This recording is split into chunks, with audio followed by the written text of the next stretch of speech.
Hi, everybody. Live with NeVE today. I've got the lovely and talented Donna Frost, and we're going to be talking about her new CD. Donna's been with us on the show before, and she's out of beautiful Nashville, Hendersonville area down in Tennessee. And she's got some great music. She's a troubadour, has roamed everywhere you can go. And there she is with us. So, Donna, let's talk about your new CD. Hey, good morning. Good morning. The Quarantine Sessions, my brand new album.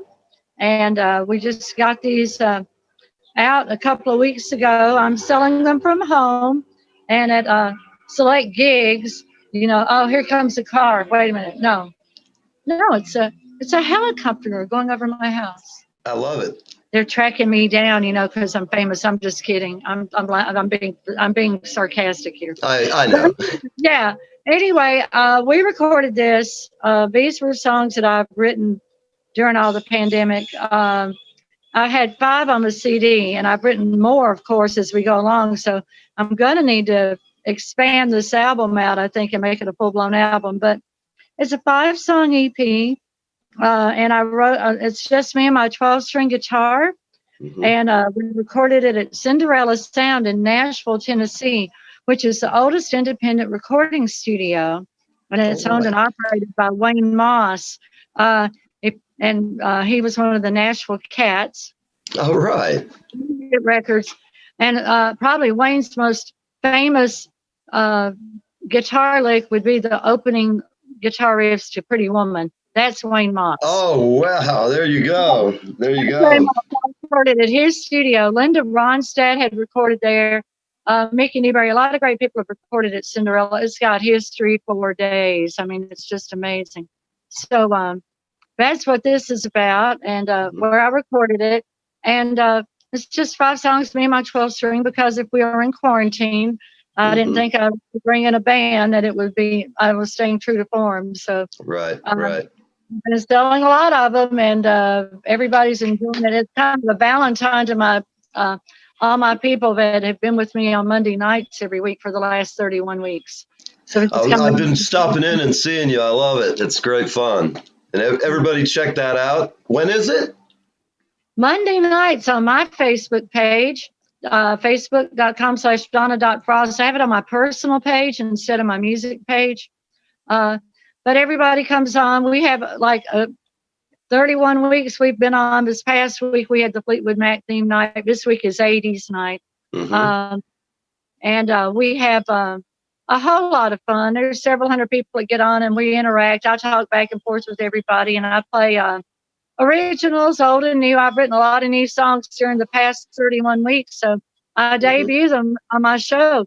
And it's really been great. We've got a community there. It's fun to see all the friendships that have formed with all the people there. And in fact, I posted something yesterday. I said, wouldn't it be beautiful if we could all be in the same place together in person someday?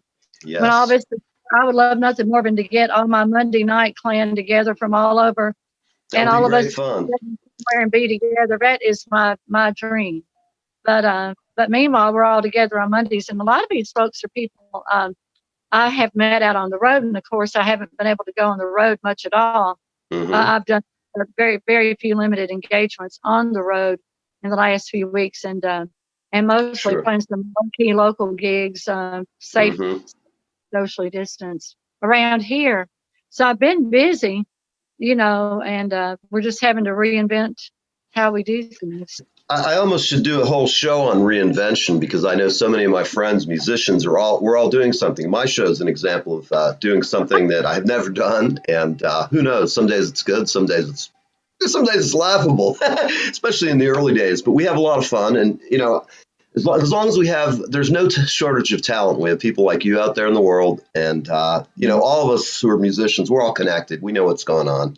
Yeah, we do. It doesn't really matter. It crosses genres. I mean, when I was a kid, I remember sitting outside of a big club that was in a Quonset hut down south, and it was in, I want to say it was like down by Fort Myers somewhere. It was a long time ago. But I remember going out back with the band that opened for us, and they had a killer horn section. And all these guys were like my dad's age. They were like the World War II generation, or my granddad's age. And it was just great, because we were all going out. The boys were all stepping out to have a smoke. and they were stepping out to have a smoke, and all of them had their flask. They were like totally old school guys.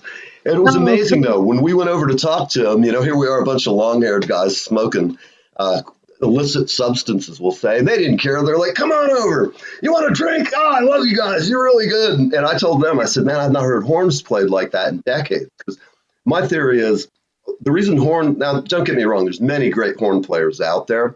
But when you go see an orchestra, it's harder and harder to get a whole band that were trained by those World War II generation.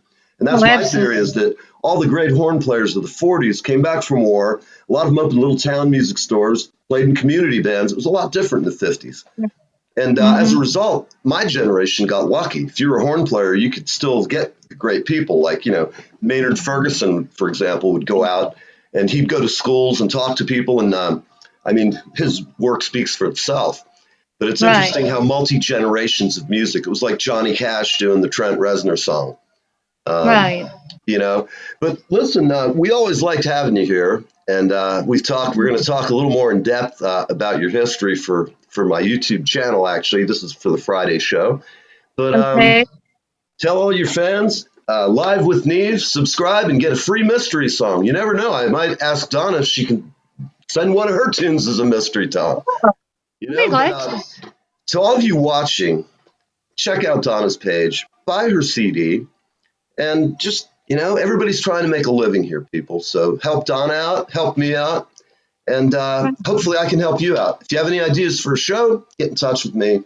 Donna, we look forward to talking to you again. As always, I thank you for appearing. Thank you. Well, how's your little dog doing? Oh, Eddie, he's fine. He's doing inside, laying on the couch. Right? Well, all right. He's doing well. Well, everybody, if you buy a record, I don't know, send her some dog biscuits for Eddie. There you go. Donna Frost. Yes.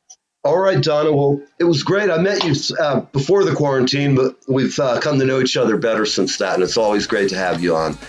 I love being here with you, my dear. All right. Well, stay well, and I'll see you soon. All right. Great. You take care. I will. Bye-bye, everybody.